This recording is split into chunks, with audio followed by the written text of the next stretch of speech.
नमस्कार। आज हम बात करने वाले हैं एक बहुत ही पवित्र ग्रंथ के बारे में, श्री साईं सच्चरित्र। और देखिए, ये सिर्फ एक किताब के लिखे जाने की कहानी नहीं है। नहीं, ये कहानी है आस्था की, दिव्य प्रेरणा की, उस संगम की जहां से एक अमर रचना का जन्म होता है। तो चलिए इस सफर पर निकलते हैं और देखते हैं कि कैसे एक आम इंसान ईश्वर की कलम बन गया। कभी ये सवाल मन में आया है कि कोई पवित्र ग्रंथ आखिर वो बनता कैसे है?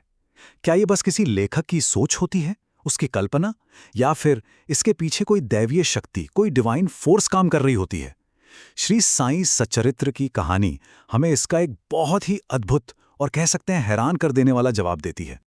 तो ये पूरी कहानी शुरू होती है एक छोटे से गांव से, शिरडी से। ये वही जगह है जहां साईं बाबा रहते थे, जहां उनके भक्त उनकी मौजूदगी में उनके पास इकट्ठा होते थे। और यहीं एक बहुत ही मामूली सी लगने वाली बातचीत में एक महान ग्रंथ का बीज बोया गया था। जरा सोचिए वो माहौल कैसा होगा। भक्त द्वारका माई में बैठे हैं और हर कोई बस बाबा की ही बातें कर रहा है। कोई उनकी सर्वज्ञता, मतलब उनके सब कुछ जानने की शक्ति की कहानियां सुना रहा है, तो कोई उनके चमत्कारों के बारे में बता रहा है। वो पूरा का पूरा माहौल श्रद्धा और आश्चर्य से जैसे सराबोर था। और इसी बातचीत के दौरान बाबा के एक बहुत करीबी भक्त महादेव देशपांडे, जिन्हें सब प्यार से श्यामा बुलाते थे, उन्होंने गोविंद रघुनाथ दाभोलकर के सामने एक बात रखी। उन्होंने कहा कि बाबा की जिंदगी और उनकी शिक्षाओं को लिखना चाहिए ताकि आने वाली पीढ़ियां भी उनसे प्रेरणा ले सकें। अब ये बात दाभोलकर के लिए एक चुनौती जैसी थी। उनके मन में एक संघर्ष सा शुरू हो गया। क्या वो सच में इतने बड़े काम के लायक थे? और बस यहीं से कहानी एक ऐसा दिव्य मोड़ लेती है जहां इंसान के शक का जवाब सीधे ईश्वर की प्रेरणा से मिलता है। तो एक तरफ था दाभोलकर का मानवीय संदेह, मन में ये डर कि मैं इस बड़े काम के लायक नहीं हूं, और दूसरी तरफ बाबा की सीधी प्रेरणा, एक ऐसी अंदरूनी आवाज जो कह रही थी, तुम बस शुरू तो करो, आगे का रास्ता मैं दिखाऊंगा। बाबा का ये आश्वासन, सच कहूं तो यही इस ग्रंथ की असली शुरुआत थी। ये सिर्फ शब्द नहीं थे, ये एक दिव्य वादा था। और इसी वादे ने दाभोलकर के मन से सारे डर, सारे संदेह मिटा दिए और उन्हें वो आत्मविश्वास दिया जिसकी उन्हें जरूरत थी। अच्छा, अब इस ग्रंथ को अगर गहराई से समझना है तो पहले ये समझना होगा कि ये ग्रंथ साईं बाबा को किस रूप में दिखाता है। क्योंकि वो सिर्फ एक संत या फकीर नहीं थे, उनका स्वरूप कुछ और ही था। ग्रंथ में बाबा के लिए खास शब्द इस्तेमाल हुआ है, पर ब्रह्म स्वरूप। इसका मतलब है वो परम ईश्वर का ही साकार रूप थे। साईं सच्चरित्र हमें यह बताता है कि बाबा कोई साधारण इंसान नहीं थे, बल्कि वो दिव्यता थी जो खुद धरती पर उतर आई थी। साईं सच्चरित्र के हिसाब से बाबा हर कण में मौजूद थे और हमेशा अपने भक्तों की रक्षा करते थे। वो जन्म और मृत्यु के चक्र से परे थे, एक सिद्ध पुरुष। और सबसे खास बात, उनकी जिंदगी बेहद सादा थी, लेकिन उनकी बातों में ज्ञान का गहरा समुंदर छिपा होता था। उनकी नजरों में न कोई अमीर था, न गरीब, न हिंदू, न मुसलमान, सब एक बराबर थे। तो सवाल उठता है कि इस ग्रंथ को पढ़ने से मिलता क्या है?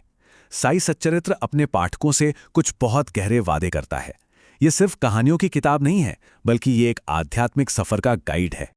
जो भी इस ग्रंथ को पूरी श्रद्धा से अपनाता है, वो असल में एक बदलाव की राह पर चल पड़ता है। मन को एक अजीब सी शांति मिलती है, जिंदगी के दुखों से निकलने का रास्ता नजर आने लगता है और हर तरह का डर खत्म हो जाता है। इससे भक्ति और भी गहरी होती है और इंसान के कर्म अपने आप शुद्ध होने लगते हैं। और ये इस ग्रंथ का मूल मंत्र है, श्रद्धा और सबूरी, मतलब अटूट विश्वास और धैर्य। साईं सच्चरित्र यही सिखाता है कि अगर किसी के पास ये दो चीजें हैं तो साईं बाबा खुद उसकी हर इच्छा पूरी करते हैं। चलिए अब कहानी वापस लेखक पर लाते हैं। इतना महान ग्रंथ लिखने के बाद गोविंद रघुनाथ दाभोलकर अपने बारे में क्या सोचते थे? उनकी भूमिका क्या थी? यहां हमें भक्ति का वो सबसे शुद्ध रूप देखने को मिलता है। और एक और मजेदार बात, दाभोलकर को हेमाड़पंत नाम खुद साईं बाबा ने दिया था। हेमाड़पंत इतिहास में एक बहुत ही बुद्धिमान मंत्री और लेखक हुए हैं। तो ये नाम देकर बाबा ने जैसे इशारा कर दिया था कि दाभोलकर को भी एक बहुत बड़ा लिखने का काम पूरा करना है। हेमाड़पंत की विनम्रता तो देखिए, वो कहते हैं, हे साईं, इस ग्रंथ में जो कुछ भी अच्छा है वो सब आपका है, और अगर इसमें कोई गलती रह गई है तो वो मेरी है। ये एक भक्त का अपने ईश्वर के लिए पूरा समर्पण दिखाता है। और आखिर में हेमाड़ा पंत उस नतीजे पर पहुंचते हैं जो उस पूरे ग्रंथ का सार है। उन्हें यह एहसास हो जाता है कि ये ग्रंथ उन्होंने लिखा ही नहीं है, वो तो बस एक जरिया थे, एक माध्यम। असली लेखक तो खुद साईं बाबा हैं। तो ये पूरी कहानी हमें एक बहुत गहरे सवाल पर लाकर छोड़ देती है कि अगर लिखने वाला सिर्फ एक माध्यम है तो फिर असली कहानीकार कौन है? क्या वो दिव्य प्रेरणा है या फिर भक्त के दिल में बैठे खुद ईश्वर? ये एक ऐसा सवाल है जो हमें आस्था और रचना के रहस्यों के बारे में सोचने पर मजबूर कर देता है।